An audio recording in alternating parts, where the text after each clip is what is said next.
Olá, meus amigos leitores, eu prometi, eu estou trazendo, hein? O Sucesso Não Corre Por Acaso, do Dr. Laí Ribeiro, um livraço, esse é um livro gostoso.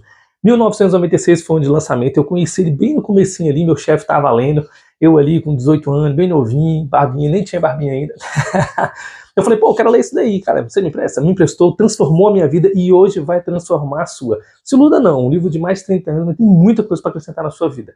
Esse pela editora Leitura, essa já é a revisão ampliada e revisada do Laí Ribeiro, então edição um pouco mais moderna, então edição de 2002, mas mantém a mesma essência, só que ele acrescentou 2 capítulos a mais, capítulo 19 e 20, respectivamente, já vou falar sobre eles. Tem 166 páginas, mas olha que gostoso, vai dar um trabalho, porque cada capítulo ele fala pouco, mas ele escreve pouco, mas fala muito, então a gente vai ter que conversar sobre muitas coisas aqui, e óbvio, que em poucos minutos não vou conseguir explicar tudo que esse livro tem para oferecer para você, então se você quiser comprar o livro, vou deixar o link na Amazon aqui embaixo. A Amazon me desafiliou porque diz que ninguém está comprando o livro, mas eu não estou ganhando nada, só estou oferecendo. Então, se vocês quiserem comprar por outro link, pode comprar, se não compra para outro lugar, tá tranquilo. O que importa é que vocês comprem barato para comprar mais livros. Ele tem 18 leis apresentadas em 22 capítulos. Então, eu vou apresentar tanto o capítulo quanto as leis, porque aí você se organiza e busca da maneira como você achar interessante. Capítulo 1, a diferença que faz a diferença, é interessante porque ele vai comparar o primeiro e o segundo lugar em todas as competições e diz que eles se preparam grandiosamente para essa competição. Então ele coloca exemplo aqui de uma corrida de cavalos, onde o primeiro cavalo está a um nariz de distância para o segundo colocado. E o primeiro ganha um prêmio 3 vezes maior do que o segundo colocado. Eu acho interessante porque uma vez foi perguntado por um grande corredor de Fórmula 1 qual que é o valor de 1 milésimo de segundo. Olha que interessante, né? Para ele é o pódio ou a derrota. É engraçado, né? Ninguém lembra do segundo lugar. 1 milésimo de segundo, às vezes, é a diferença do primeiro lugar para o segundo. Então, o que ele quer dizer nesse primeiro capítulo aqui é que simplesmente o sucesso, ele não depende somente do teu esforço, porque o outro também vai se esforçar. Mas um detalhe que muda tudo. Às vezes você acha que está fazendo tudo e não está tendo sucesso, porque falta justamente esse detalhe. Ele está falando que o sucesso é conseguir aquilo que você almeja, em contrapartida de que a felicidade é justamente adquirir, encontrar-se com o que você já tem. É engraçado porque a gente tende a ser feliz quando encontrar com algo que quer. Ah, eu vou ser feliz quando eu tiver aquele carro, quando eu tiver aquele cargo, quando eu fizer aquela viagem. Mas na verdade isso é o sucesso. A felicidade é exatamente um processo para você conseguir aquele objeto qual você está desejando. Achei isso bem interessante, eu falo isso em outros vídeos, mas é daqui que saiu para você saber de onde eu tiro. Ele vai dizer então que as oportunidades elas são apresentadas para a gente e a gente tem que saber olhar essas oportunidades. Então, tá você vendo na figura aí, não dá para entender muito bem o que você está vendo. E a oportunidade é assim, ela chega e se você não estiver preparado para ela, ela passa despercebida. Agora olha essa outra imagem aqui diferente. Agora a oportunidade está definida, porque os seus olhos foram treinados para ver. Agora, mesmo que eu volte na imagem anterior, ainda assim você consegue determinar o que é a imagem de por trás desse desenho, porque agora você está treinado. Então ele vai dizer justamente, tanto na imagem do dálmata quanto da vaca, que você vai entender a oportunidade quando você estiver preparado para ela. Então você tem que saber o que você está buscando para que você possa se preparar para aquilo, para quando aparecer. Tem gente estudando há 10 anos para um concurso público. O dia que abrir, ele está pronto, e você querendo estudar de última hora. Não vai conseguir. É um nariz de diferença, são esses detalhes. Ele vai dizer, então, que existem pessoas milionárias que não estudaram nada, porque não é o estudo que vai fazer um milionário, mas são as atitudes do milionário que o estudante não ficou sabendo. Então, o conhecimento não é o suficiente se não tiver ação. É óbvio que o estudado, ele sempre vai ter uma vantagem a mais de quem não estudou. Mas se o cara que não estudou consegue chegar lá, por que o estudou não consegue? Porque não tem a atitude, é esse nariz que está faltando. É justamente a aplicação. Então, a primeira lei que ele vai dar das 18 aqui, dentro desse primeiro capítulo, é justamente você aprender com as lições que a vida te dá. Você pode aprender com os próprios erros ou com os erros dos outros, mas a ideia é aprender com as lições da vida. É errando, levantando e continuando. Se você desistiu, você não aprendeu. Se você nem tentou, então pode esquecer. Capítulo 2, o mundo das ilusões. Vai colocar essa imagem aí pra gente. Você está vendo um cálice ou você está vendo duas faces? Depende do seu ponto de vista. Isso é importantíssimo, porque apesar de você aprender com os seus erros, tudo depende de como você olha aqueles erros e como você adquire aprendizado com aquilo. Por exemplo, aqui nessa imagem nós temos aí silhuetas pequenas, médias e longas, mas na imagem não, na verdade são todos do mesmo tamanho. A perspectiva faz você perceber que são diferentes. Se você quiser pausar o vídeo e medir aí, uma régua, os caras dá um zoom, o vídeo gravado em 4K, 60 FPS, dá pra você fazer um zoom gigantesco aí, justamente para você olhar cada detalhe. Inclusive o pessoal tava falando que tá lendo os livros aqui atrás, porque eu gravo com a qualidade, bom, eu faço o melhor que eu posso com o que eu tenho, né? Quem sabe no futuro um celular melhor ainda. Bom, A ideia, então, é a lição número 2, ele dizendo que é relativo à perspectiva. Tudo depende dos olhos de quem vê. Então, por exemplo, você é filho de um pai, mas vamos supor uma criança que nasceu com um pai bêbado que batia na família. Bom, qualquer semelhança é mera coincidência. Eu estou lendo o livro do Café com Deus, eu ganhei de presente do Dia dos Pais, achei muito gostoso, e é exato o exemplo que está aqui. Ele teve um processo de violência familiar com o pai alcoólatra, teve os dois. Então você pode ter o filho do pai alcoólatra que é abstêmio e que é embriagado. Quem que decide isso? É o ponto de vista do filho. Um pode ser embriagado e o outro pode ser abstêmio. No caso, ele decidiu ser abstêmio. O filho do pai violento, ele pode ser um violento e ficar preso e ter problemas na sociedade, ou pode ser uma pessoa aversa à violência. Você está entendendo que a lição número 2 vai falar justamente que é relativo ao teu ponto de vista? Essa relativização do teu ponto de vista é que dá importância, porque afinal de contas, a lição vem de como que você vê a lição. Se você acha que aquela lição é um problema que você não conseguiu superar, então você vai continuar com o problema. Agora, se você transcorre, passa por cima, atropela, você se torna uma pessoa melhor. Olha o grande sucesso que esse cara está fazendo. Imagina se ele não tivesse superado essas adversidades pelas quais ele passou. Já vou falar no livro dele em dezembro. Então, você tem que entender que a ilusão, ela está nos olhos de quem vê. Então, nesses quadradinhos aí, você consegue perceber que tem as linhas brancas nos quadrados pretos. Entre elas, você percebe que tem um quadrado cinza, mas não tem. São percepções da sua visão. Se a sua visão diz que está, não necessariamente está lá, mas você consegue perceber. Então, você entende que tudo é relativo, de acordo com o seu ponto de vista. Se você enxerga de um modo, é esse modo que vai servir de lição para você. E é essa lição que ele está dando aqui para a gente. Porque todos podem mudar, todos podem ser pessoas diferentes. Depende de quem você quer se tornar, de acordo com as lições que você vai aprender na sua vida e com os livros. Eu prefiro aprender com os livros. Afinal de contas, eu não quero ter um pai bêbado para aprender como lidar com isso. Então, eu leio o livro dele e já aprendi. Pronto, já não tem mais problema com isso. A lição número 3, então, ele vai falar o exemplo da criança que caiu de bicicleta. Se ela ficar com medo da bicicleta e nunca mais subir, vai se perpetuar o medo. Ela vai ficar adulto com medo de andar de bicicleta. Agora, se ela superou, criou coragem, andou de bicicleta, vai se perpetuar a coragem de superar aquele desafio. E você? O que você quer perpetuar? O medo ou a coragem? Abstêmio ou embriagado, violento ou calmo? Depende de você, com as lições que você passou na sua vida. Capítulo 3, gostando mais de você, falando sobre autoestima, ele está dizendo, e essa frase eu vou deixar no short, que ninguém faz você infeliz. Esse poder não está na mão de ninguém, não importa a adversidade. Ninguém pode fazer você uma pessoa triste. Pode gerar circunstâncias às quais a sua observação, a sua perspectiva deixa você triste. Mas se você decidir que não vai ficar, ninguém pode entrar dentro da sua cabeça e mudar isso. Olha que interessante, ele vai falar sobre o treino da pulga. Bom, hoje não tem mais circo de pulga, na época tinha. E ele vai dizer que tampa num pote a pulga bate a cabeça no pote, dói, ela vai pular um pouco mais baixo, mas ainda bate, dói, ela vai pular um pouco menos, já não dói tanto porque não bate mais, e continua saltando até determinada altitude. Pronto, pode abrir o pote, essa pulga nunca mais vai fugir, porque o limite dela é ali. Ela jamais vai ultrapassar aquele limite, ela nunca mais vai ousar bater a cabeça no pote, porque ela aprendeu a lição dela. Quantas lições você passou na sua vida, as quais você bateu a cabeça e você não quer mais bater a cabeça, não quer mais tentar, então você foi colocado um limite em você. Vamos tirar essas amarras da sua vida. Olha o treinamento do elefante. Quando o elefante é pequeno, você amarra ele numa árvore. Ele faz de tudo para poder se soltar e não se solta. Quando ele é adulto, você pode amarrar ele no pé de uma cadeira e jamais ele vai se soltar. O limite é o elefante entender que quando a corda está amarrada ao seu pé, não importa a força que ele faça, ele não vai conseguir arrastar na árvore. Mas não está mais na árvore, está na cadeira. Só que o elefante não consegue ver esse limite. Mas você, intelectual, consciente, reflexivo, introspectivo, consegue. Olha, pera, não tem mais uma árvore, é uma cadeira, eu vou puxar isso aqui e vou embora. Entendeu? Essas percepções que você tem da vida torna você uma pessoa melhor. Então ele vai dar a quarta lição aqui, chamada dissonância cognitiva. Como livrar dessas amarras e como identificá-las? É identificar que você tem uma crença e você age de uma forma diferente. E eu vou provar para você que você tem milhões, mas eu não vou poder citar todas. Você toma refrigerante? Por quê? Olha que engraçado. Eu peguei para minha filha, vamos colocar refrigerante na planta? Não, pai, vai matar a planta. Ah, é, né? Vamos dar pro cachorro, então? Não, pai, vai dar carne no dente do cachorro. Ah, vamos botar no carro, então? Não, pai, o carro funciona com gasolina, né? Ah, não pode botar na planta que morre, não pode botar no cachorro que ele fica, os dentes estragam. Botar no carro estraga. Mas você pode beber? Ih, pai, deu ruim.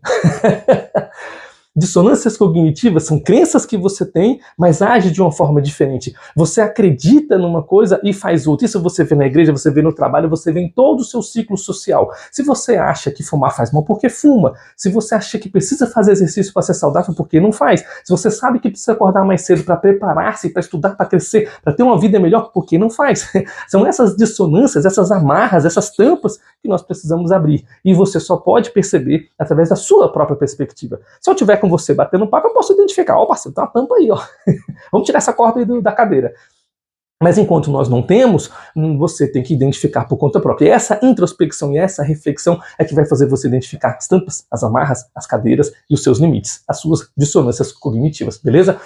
O capítulo 5, olha que interessante. O capítulo 4, né? Eu falei do 3. Capítulo 4, a ciência do sucesso. Ele vai dizer que você é o reflexo do que você acredita que você é. Ah, então eu sou o Batman. Não é bem assim. Ele quer dizer o seguinte: quanto que você acha que você vale? Eu cheguei pro meu chefe e falei: chefe, meu filho nasceu, preciso de um aumento. Ele falou: é? Por que eu tenho que te dar um aumento? Eu não tenho um filho, que tem você, problema seu.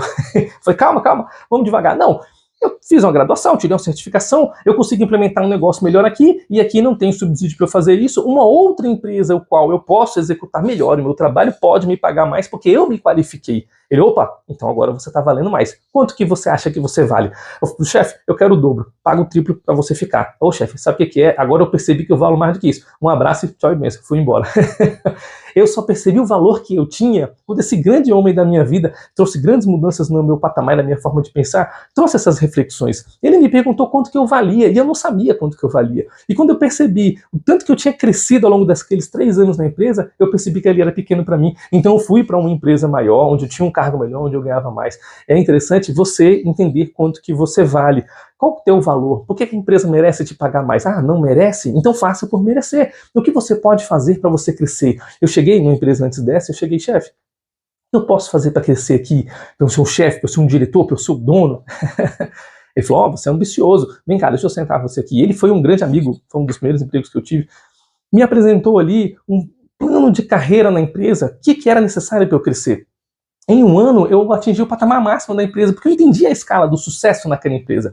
E você? Qual é a escala do sucesso na sua vida? Como que você pode crescer e ser uma pessoa melhor? É um livro? É uma graduação? É uma certificação? É uma habilidade? Aí eu vou dizer para você, a habilidade vale muito mais hoje do que qualquer graduação. Você saber fazer é melhor do que você ter um documento dizendo que você sabe, mas na prática você não sabe. Bom, esse capítulo 4, então, falando sobre sucesso, ele vai dizer que você não precisa entender como as leis funcionam. Você precisa saber que a lei está lá e usá-la a seu favor. Se eu jogar algo para cima, ele vai cair. Eu preciso entender qual é a velocidade de 10 metros por segundo que Newton calculou lá? Não, simplesmente eu sei que funciona assim. Então eu vou trabalhar para construir um avião para voar, mesmo que eu não entenda a matemática atrás da gravidade. Essa é a lei. Entenda a lei do processo corporativo, espiritual, físico e desenvolva-se. A sexta lei, ele vai citar aqui, a quarta, perdão, nós estamos no capítulo 4, então é a quinta lei. A quinta lei, ele vai falar sobre o comprometimento. O comprometimento é aquela história do bife a cavalo. Você tem 3 elementos para fazer o bife a cavalo, para quem não conhece, o famoso bife com o ovo em cima. Então você tem ali o boi, a vaca, ela se comprometeu, ela deu o sangue, ela morreu, deu a vida para aquele projeto acontecer, ok? A galinha ela estava envolvida. Então nós temos aqui o comprometimento da vaca contra o envolvimento da galinha. Ela participou, ela deu o ovo, minha parte está feita, tchau e bênção. E o cavalo? O cavalo levou a fama, é um oportunista, não fez nada.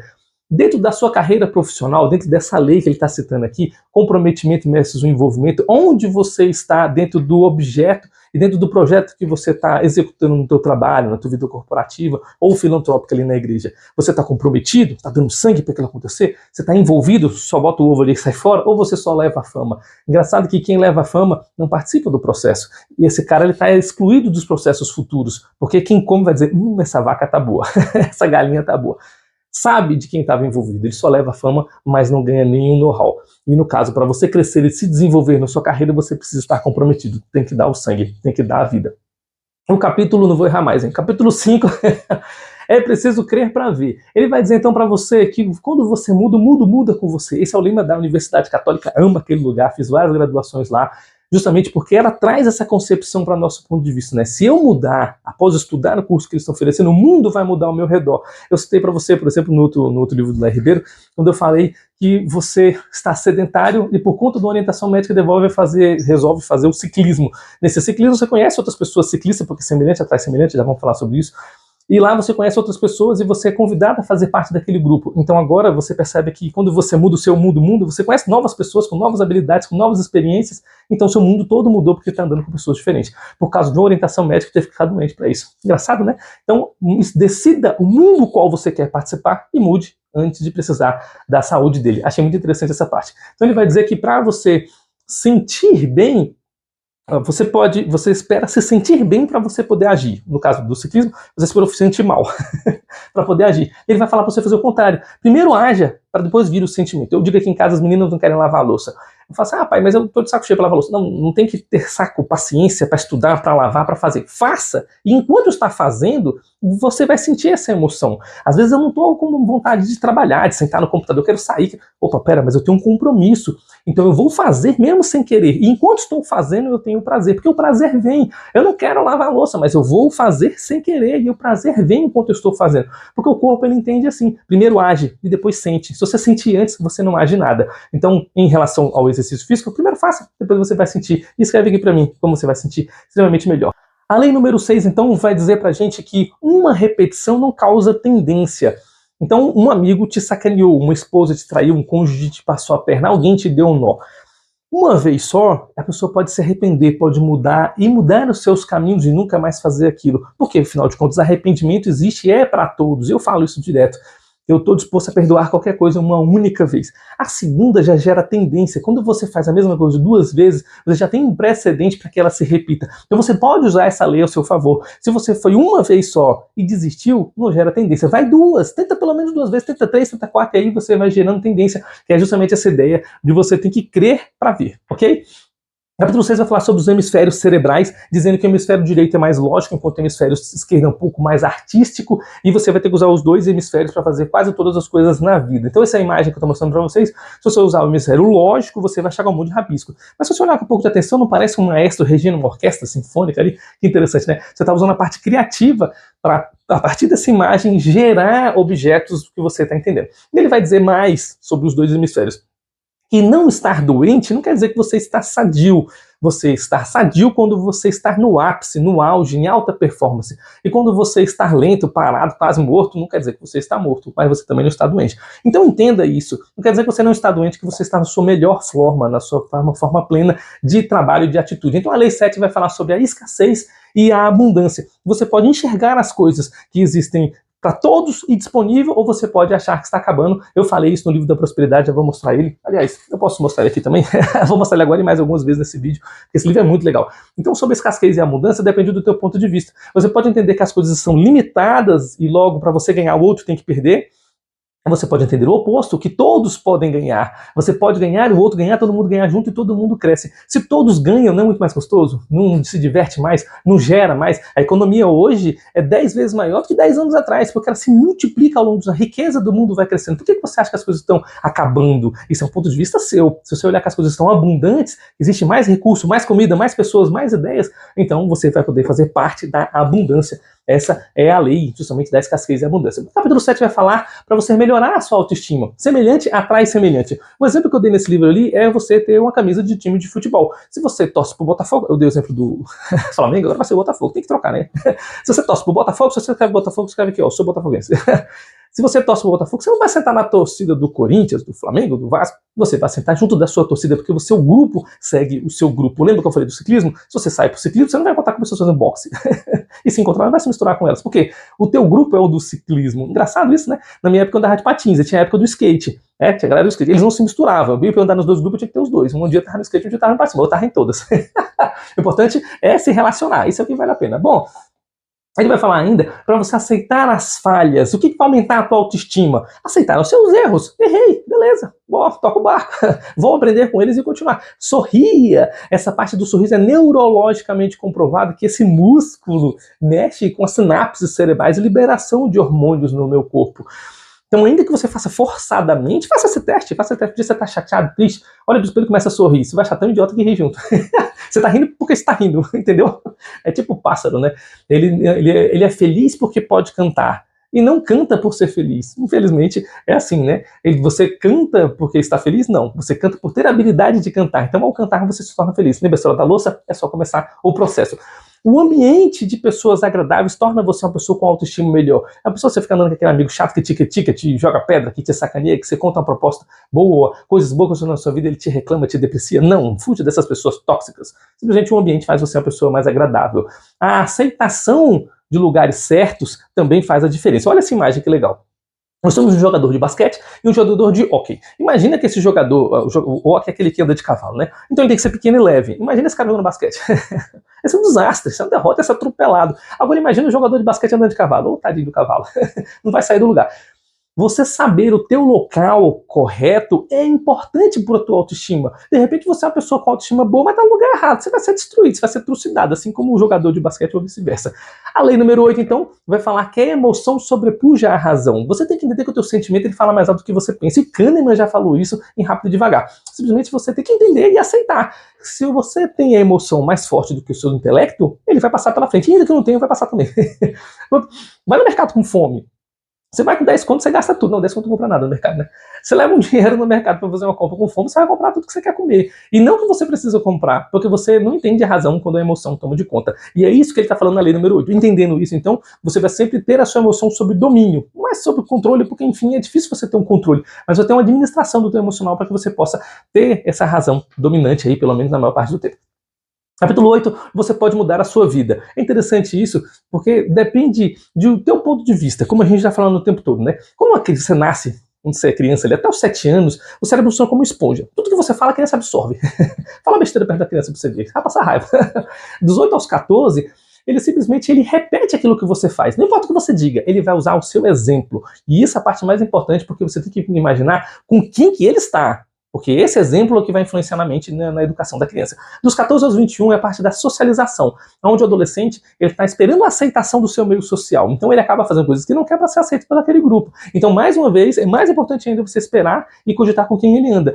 Mas na fase adulta, do 21 em diante, ele já tem cognição ativa, ele já tem a sua parte funcional cerebral bem resolvida. Então o que ele vai fazer? Você adulto que está me assistindo agora, substituir momentos ruins da sua vida por momentos bons. Ah, eu tenho um trauma porque eu nunca tive festa de aniversário de criança. Ah, não teve? Então faça uma festa boa agora. Ah, mas eu não quero, agora já passou, né? Deixa de birra. Mude momentos ruins por momentos bons. Chama os amigos, faça uma festa, só chama a família, simplesmente substitua. Ah, porque eu namorei uma menina quando eu tinha 15 anos ali, ela me traiu. Ah, sim, agora não vai namorar mais ninguém. Não, busca uma pessoa boa, se relacione e substitua aquela lembrança que ela já passou, já é passada, fila andou. Use bons momentos. Nós temos aqui a biografia da Isabela Freitas, né, tá aqui em cima, eu lembrei de memória agora, e ela fala exatamente sobre esse tipo de coisa, né? Ela teve muitas decepções amorosas, a gente trouxe todos os livros dela aqui, e ela superou e tem uma vida boa, próspera, feliz no futuro. Por quê? Porque, enfim, ela superou com atitudes novas, boas, momentos bons, momentos as ruins. Então a lei número 9 vai dizer que você recebe aquilo que você envia. Se você está recebendo coisas ruins, observe aquilo que você está enviando. Se você tem memórias ruins, comece a criar memórias boas. Se você quer que as pessoas te tratem bem, trate bem os outros. Se você quer ter amigos, seja amigo dos outros. Você nunca vai fazer amigo falando da sua vida. As pessoas, elas querem ser amadas, ouvidas e compreendidas, é o que diz o Dr. Augusto Cury. Então faça uma amizade perguntando o que as outras pessoas querem falar, o que elas querem fazer. Qual é o exemplo da vida delas? Pergunta para a pessoa assim, qual é o momento mais feliz que ela teve na vida dele, deixa ela contar.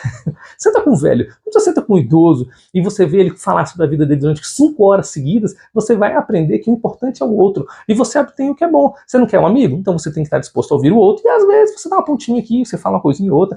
Mas se você quer falar, ao invés de ouvir, contrate com um psicólogo. Vai ser muito mais gostoso para você. E produtivo, hein? Capítulo 9, então, ele vai falar para você comunicar-se positivamente consigo mesmo.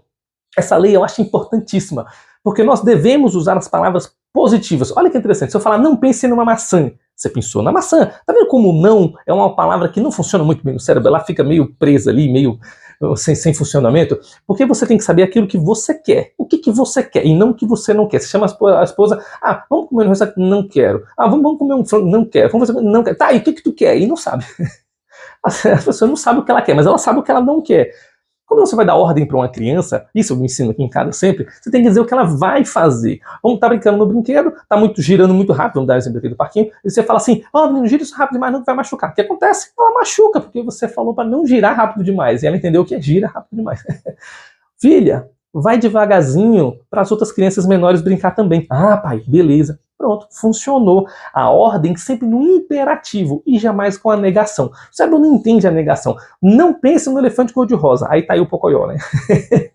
A lei número 10, então, ele vai falar sobre um paradoxo. Não quero ser igual à minha mãe. E você se torna quem? Exatamente igual à sua mãe. Não quero ser igual ao meu pai bêbado alcoólatra que batia no filho. Não, você vai se tornar. Como é que você faz para evitar? Você tem que pensar no positivo. Meu pai fazia isso, então eu faria aquilo. Minha mãe faria isso, eu fazia aquilo. No positivo, no imperativo. Eu quero ser assim. Objetivo. Legal, né? Essa lei é maravilhosa. Capítulo 10, uma moeda no fundo do mar. Esse capítulo é interessante porque ele vai falar sobre aquilo que você faz. E o que você faz é uma descrição do teu ponto de vista do projeto qual você está realizando nesse mundo. Um exemplo, tem 2 pedreiros construindo um Maracanã, um estádio de futebol. Você chega pro primeiro, o que você está fazendo? Ué, é cego? Tá vendo botando tijolo em cima do outro? Ignorante ainda, né? Pedreiro é assim, é bruto. Você chega pro outro, ele para, te dá atenção. Eu estou construindo o Maracanã, o maior estádio de futebol do mundo. Caramba, qual dos 2 você acha que vai ser promovido? Qual dos 2 tem percepção daquilo que está realizando? Qual dos 2 tem uma didática, uma dinâmica melhor com o outro que perguntou? Você entende? E você, o que você está fazendo? Estou dando dinheiro pro chefe. Estou fazendo meu chefe comprar um carro novo. Então, tudo depende da sua percepção. Eu já vou falar sobre essa questão do chefe aí. Você tem que entender que a tua percepção daquilo que você faz muda quem você é. Olha um exemplo. Eu vou falar agora sobre indumentária. A roupa, né? A roupa. Um homem está no metrô, e esse teste psicológico foi realizado, ele dá o exemplo aqui, e ele está faltando 25 centos para completar a passagem do metrô. Ele chega e fala, olha, perdi minha carteira, preciso de 25 centavos para completar aqui, você pode me ajudar? O cara bonito, social, terno, tudo, sem gravata. Ele arrecadou em 1 hora $6. Ó, que bacana. 24 pessoas o ajudaram em 1 hora. Ele colocou uma gravata. Quantas pessoas você acha que o ajudaram? Uma gravata. 3 vezes mais pessoas o ajudaram. Impressionantemente, $18. Por que uma gravata faz tanta diferença? A gravata passa uma seriedade, ele passa uma mensagem. Esse meu chefe que eu sempre cito aqui, nesses livros de desenvolvimento pessoal, ele uma vez chegou e falou assim para mim, você tem que se vestir, Everton, sob o cargo o qual você quer ocupar. Eu falei para ele, Max, amanhã eu venho de chinelo e bermuda. Oxi, quer ser demitido? Não, né, o dono não vem assim. Passei a andar de gravata. Amo gravata, sempre gostei. Por isso que estou aqui. Vocês perguntam para mim, por que você fica de gravata nos vídeos? Às vezes até suando um calor desse. Eu gosto. Me sinto bem. Isso aumenta a minha autoestima, me deixa confortável, até minha postura muda. Eu gosto. Obrigado por perguntar, por se importar comigo. Mas essa lei de que você faz, teu ponto de vista. Eu não estou gravando vídeo no YouTube, eu estou aumentando o intelecto da população que não gosta muito de ler de maneira rápida e prática. Eu estou desenvolvendo educação qual a escola não educa. Eu estou trazendo conhecimento prático do mundo e eficiência para que você se torne uma pessoa melhor. Eu estou agilizando o seu processo de se tornar uma pessoa melhor. Quantas pessoas eu tenho atingido com um vídeo besta, de um livro simples, simplesmente por estar aqui comentando com você? E de graça, não é bom? Não é gostoso? Isso é o que importa. E a indumentária faz parte do que eu estou fazendo. Aí na lei número 11, ele vai falar justamente sobre transcendência. É justamente você recomeçar diferente. Fez errado? Não deu certo? Recomece de uma forma diferente. Deu errado? Recomece de uma forma diferente. Não faz assim que você aprendeu a andar. Caiu, levantou, caiu, levantou, caiu, levantou. Você andou de uma forma diferente até que você entendeu o equilíbrio ali e aprendeu. Essa é a ideia da mãe da aprendizagem. É levantar após cair várias vezes e recomeçar diferente. Capítulo 11 vai falar sobre comunicação. Eu falei para você sobre o que você faz, sobre como você se mexe. Agora, comunicação vai dizer como que você diz, como que você transmite a tua linguagem. Nesse livro eu expliquei tudo sobre linguagem para você e você tem que entender exatamente como funciona a comunicação com o outro. Se você vai transmitir uma mensagem, depende de como ele recebe essa mensagem. Então aqui no livro vai dar uma dica sobre olhares. Vou deixar a foto para vocês. Se você está conversando com a pessoa está olhando para cima, você entende que ela simplesmente está criando imagens. Você olha para cima e para a direita, ela está tirando essa imagem de algo que não existe. E para cima e para a esquerda, ele está lembrando de imagens. Olha que interessante. Você vai fazer uma entrevista com a pessoa e fala assim, me conta um pouco sobre a sua experiência. Essa aqui é a minha direita. Eu sei que no vídeo você está vendo enantiomórfico, né? Espelhado. Então, mas a minha direita é essa aqui. Isso para as mulheres que não sabem qual é a direita e a esquerda. Brincadeira. Você está olhando para cima e para a direita, e você faz uma pergunta para ele assim: me conte um pouco sobre a sua experiência. Experiência é algo do passado, então você entende que ele tinha que buscar imagens do lado esquerdo. Se ele está buscando do lado direito, ele está mentindo. Olha, como é interessante você entender um pouco sobre o corpo, né? Tem um livro aqui falando sobre o corpo fala, sobre as interpretações, e no futuro a gente vai trazer sobre eles. Quando você faz uma pergunta para o outro, ele está olhando na horizontal, ele busca direita e esquerda, ele está buscando no auditivo, ele está lembrando de falas do que aconteceu. Isso você pode usar, por exemplo, atores de televisão, você pode perceber que eles fazem muito isso. Eles decoram o texto e na hora de lembrar eles olham na horizontal para a esquerda, ou seja, ele está lembrando do texto, está forçando o cérebro dele a buscar essa informação. Isso é intuitivo, isso é inconsciente. Olha que interessante como isso funciona. E se você faz uma pergunta para a pessoa olha para baixo, ela está buscando no sua consciência, no seu cognitivo. Então ele vai buscar, se for para o lado esquerdo, ele vai buscar algo sinestésico, ele vai buscar direito visual, do lado esquerdo sinestésico, simplesmente porque ele vai buscar no cognitivo dele. Essa parte do sinestésico, a gente vai falar também sobre 3 formas que a pessoa tem da comunicação de receber a informação. Algumas pessoas, elas são visuais, por isso que aqui no vídeo é bem colorido e bastante iluminação, e eu trago as fotos para vocês. Auditivo é pela forma de falar, e sinestésico é tocando. Por isso que às vezes eu uso algumas palavras para você estar sentindo o aroma, o toque, a pressão, e você pode entender qual a forma que a pessoa entende a mensagem, como ela fala. Se ela vai conversar com você, você viu aquilo, então ela está usando o visual. Você ouviu como ele se moveu, os passos, sente o sabor daquilo. Então você vai entender que a forma da aprendizado da pessoa é auditivo, visual ou sinestésico. Eu queria explicar muito mais sobre isso, mas no tempo que a gente tem aqui não dá para falar muito. Mas olha um caso, uma case interessante ainda de casais. Você chega pro teu cônjuge e fala assim: eu te amo tanto. Ama não, ama não. Mas como assim não amo? Tô dizendo que te amo. Eu falo assim: não, você nunca me deu flores. Então, ela é visual porque nunca viu as flores, ele é auditivo porque ele está dizendo que ama. Você que não me ama, você não me disse que me ama. Então, para você entender como é que funciona os relacionamentos, isso é bem legal, assista. Lei número 12 vai falar sobre gratidão. Se você for grato, o mundo será grato com você. O capítulo número 12 vai falar que quem realiza seus sonhos é você mesmo, então você tem que ter objetivos na ação do qual você precisa realizar. Esses objetivos, então, eles simplesmente precisam de uma data. Quando você fala assim, um dia eu vou fazer um dia, não tem no calendário, esse um dia nunca vai chegar. Tem que ter data. Então ponha metas e ponha por escrito. Tudo que existe, ele está por escrito. E a lei número 13 vai falar justamente do Napoleon Hill. Ele vai dizer que tudo que você pode pensar, você pode criar. E essa criação tem que estar por escrito. Se você escrever, fica mais fácil de você lembrar de fazer. Eu já vou falar isso na lei número 13, que é a lei Pense Grande. Porque ele vai falar para você escrever as suas metas. A meta anual, diária, mensal, década. O que você vai fazer daqui 10 anos? Você já planejou? Pelo menos diga o que você quer daqui 10 anos. Se você quer daqui do final do mês, você já planejou? Vou esperar o salário chegar para eu poder torrar de sanduíche.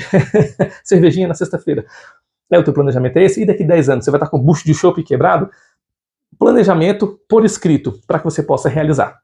A lei número 14 vai falar sobre sinergia, é justamente você fazer mais com menos, é a multiplicação do teu processo que você precisa fazer, seja criativo, seja físico, seja lógico, e esse processo de criação só depende de você. Então usar de sinergia é você multiplicar, é juntar 1 mais 1 ser igual a 4. E como é que faz isso? Aí você vai ter que ler o livro. Mas as ideias dele aqui é você ter uma equipe, você juntar pessoas. Se você tem um plano de viagem, você pode juntar com várias pessoas que têm um plano de viagem, você fazer um pacote de viagem e gastar menos com aquilo. É uma sinergia. Você vai economizar indo em grupo do que indo sozinho. E aí tem vários outros processos para você, por exemplo, fazer com sócio, você comprar coisas sem juros. Bom, enfim, são vários processos. Capítulo 14, saltando para fora do aquário, é o teu ponto de vista do copo está meio cheio ou meio vazio, isso depende de você. Ele disse que levou um cachorro para a sala de aula, algumas pessoas se encantaram porque o Totó era lindo e outros falaram assim, esse bicho aqui dentro da sala de aula. Defendo como depende do ponto de vista, uns se agradaram, outros se odiaram, então para você rever o teu ponto de vista nas situações adversas para que você possa entender. Eu vou deixar esse desafio para vocês aqui, são 9 pontos e você tem que cobrir os 9 pontos com 4 retas. Pausa o vídeo e tenta concluir. Se você não conseguiu, vou deixar o vídeo para você entender. É assim que se faz as 4 retas. Aí você vai falar assim, mas ninguém falou que podia sair do quadrado. Mas ninguém disse que tinha um quadrado. É exatamente você pensar fora da caixa. Paradigma é um modelo padrão que as coisas são encapsuladas e esse encapsulamento só está na sua cabeça. Para você pensar fora da caixa, você tem que entender que aquela caixa nunca existiu. Então não é pensar fora da caixa, é você que criou a caixa em modo de pensar. Quem disse que essas bolinhas estavam no quadrado? Você viu ali e imaginou somente dessa forma. Mas quando você olha de uma forma mais abrangente e vê que não tem quadrado, você pode usar da sua criatividade para você resolver o problema. Então a lei número 15 vai falar de harmonia. As coisas têm que fluir como um rio. Tanto as adversidades quanto as benevolências das coisas ruins e das coisas boas. Você tem que deixar acontecer e resolver à medida do possível sem se estressar, sem passar raiva. Capítulo 15, todo problema tem uma solução, e se ele não tem solução, solucionado está. Aí diz a matemática, né? Mas a ideia que ele está falando aqui é sobre você se fortalecer com as adversidades. Eu falei disso no livro do Sêneca, as adversidades tornam você mais forte, e trouxe um exemplaço no Angus, vou deixar esse vídeo para você. Ele foi escravizado e usou da força de trabalho escravo durante mais de um ano para poder fortalecer os seus músculos. O bicho estava tão musculoso, tão parrudo, tão forte, que nem o rei conseguiu segurar ele. Aí você vai ter que assistir para você entender como as adversidades tornaram o Angus um grande guerreiro saxônico. Assiste, vai ser bem bacana. E o Sêneca também ensinou sobre isso, e aqui eu vou deixar para você o vídeo do Sêneca para você entender a parte teórica e o Angus a parte prática. Massa demais, né? A lei número 16 é o Kaizen. Kaizen é melhora constante, seja um dia melhor do que o outro. Se todos os dias você melhorar um pouco em alguma área, você vai ser melhor no futuro. A ideia então é que você leia um livro. Se você não consegue ler um livro por dia, lê um livro por dia. Eu dou brincadeira. No final do ano eu vou deixar um vídeo para vocês aqui como é que eu faço o processo criativo aqui do canal, porque a gente lê 150 livros no ano, né? Então um ano tem 152 semanas, então eu faço agora 2 semanas de vídeo ali para poder falar umas besteiras para vocês. Vocês estão pedindo para explicar, eu vou explicar no final do ano e ainda eu comentar uns vídeos aqui para vocês aqui, umas mensagens que vocês estão me colocando, beleza? Vou pagar o que eu estou prometendo.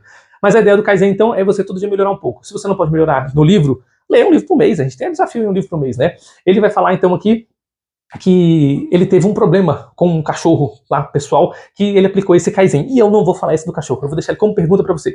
Para você que leu o livro, escreve aqui para mim como é que é essa história do cachorrinho lá, o que aconteceu quando ele era criança com esse cachorro que foi roubado, qual foi a solução que ele aplicou e qual foi a melhora na vida dele. Professor é assim, né? Tem que botar pergunta para os alunos mostrarem que estão trabalhando. Parabéns aí, vocês estão respondendo bem essas perguntas.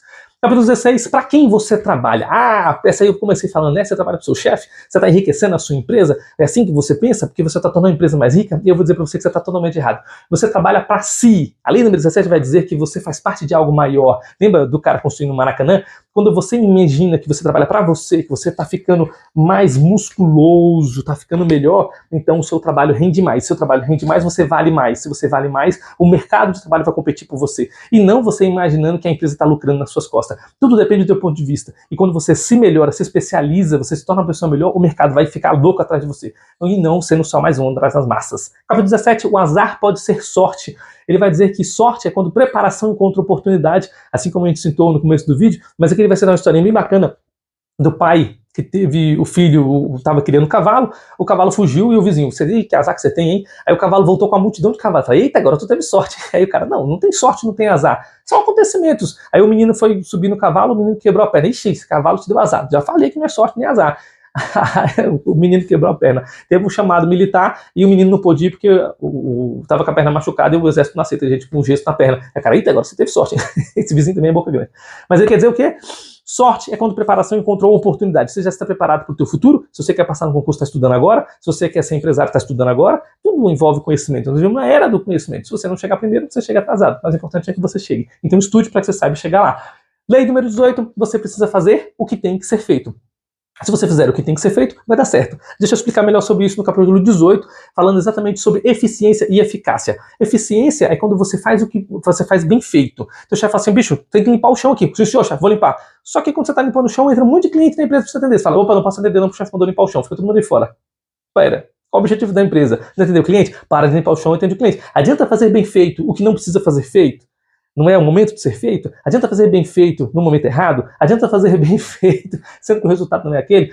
Então, olha só, não é ser eficiente ou ser eficaz. Não é fazer bem feito nem o que precisa ser feito. É fazer o que precisa ser feito no momento que precisa ser feito, bem feito. Então, todas as atribuições que chegarem para você, dê o seu melhor. Faça o que precisa ser feito sem ser pedido. Você passou, viu o negócio fora do lugar? Arruma. Você passou, tá sujo? Limpa. Mas ninguém pediu, eu vou trabalhar demais. Faça o melhor que você puder para si, porque o seu trabalho vai ser reconhecido no teu futuro. Beleza? Capítulo 19, estruturando o seu negócio. Esse capítulo é extra desse livro, que é a reedição que eu falei para vocês. Ele vai falar, então, que não basta você ter um produto bom, você tem que ter um comprador. Às vezes você tem um produto ruim, mas tem um comprador lá para comprar. Então você tem um produto excelente, mas não tem quem compra, o que adianta? É o que eu tô passando aqui nesse canal. O produto é muito bom, mas ninguém gosta de livro. Brincadeira. Divulga esse canal pros seus amigos aí. Afinal de contas, esse conhecimento pode transformar a sua vida e pode transformar a vida desse seu amigo também, que tá precisando disso. Ele vai dizer, então, para você inovar e diversificar o teu produto para que mais pessoas compreendam o trabalho que você está fazendo. Já no capítulo 20 ele vai falar sobre a visão global, que ainda falando sobre esse ponto de visão dos negócios, e é um anexo extra desse livro, onde ele vai falar então para você conhecer o teu produto, o teu cliente e o teu concorrente. Você tem que saber o que as outras pessoas estão fazendo no teu nicho. Você já olhou os outros canais de livro que estão fazendo? Opa, mas essa dica é para mim, não é para você não. No teu trabalho, o que você vende, o que você faz, você já olhou o teu concorrente? Para você saber quanto que você vale, você tem que saber quantas outras pessoas estão cobrando. De repente você fez uma faculdade com a promessa de ganhar 10 mil, aí você chega no mercado e estão só pagando 2, e aí, o que você vai fazer? Você tem que olhar primeiro o mercado. O teu concorrente, o teu produto, o teu nicho social, o teu cliente, o teu meio, o teu habitat. É isso que vai fazer você entender o quanto que você vai ganhar. Capítulo 21, ele vai falar sobre amanhã de manhã, é a tua ambição, que você espera para o dia de amanhã. Então ele vai dizer para você sempre estar em atividade, nunca parar, sempre estar continuando, e você vai fazer com que o impossível aconteça. O impossível só é impossível até que alguém cumpra. Então muitas vezes vou dizer para você que isso não vai dar certo, mas se você não tentar, você não vai saber. E qual que é a hora de parar? A hora de parar é quando você estiver causando problema para os outros. Enquanto não estiver causando problema, parceiro, continua.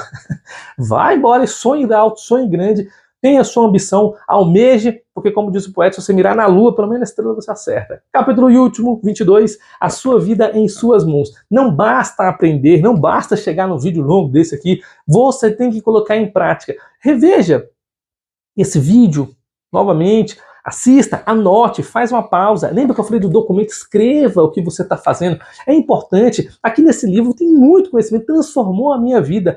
Eu peço, em nome de Jesus, que você aprenda pelo menos uma lição dessas 22 ou dessas 18 leis que ele citou aqui, para que você possa aplicar na sua vida. Lembra do Kaizen, da melhora constante? Pega uma lei dessa e aplica na sua vida. Veja o resultado, escreve aqui para mim, eu tenho certeza que vai mudar a sua vida, vai mudar a tua perspectiva. Um dia você vai chegar para o teu chefe e vai falar assim, chefe, eu quero um aumento. E ele vai olhar por quê? Por quê? E você vai descrever para ele exato por que você merece um aumento. Eu já falar, caramba, deixa eu levantar e você sentar no meu lugar porque você é melhor do que eu, você vai ser o novo gerente. Eita!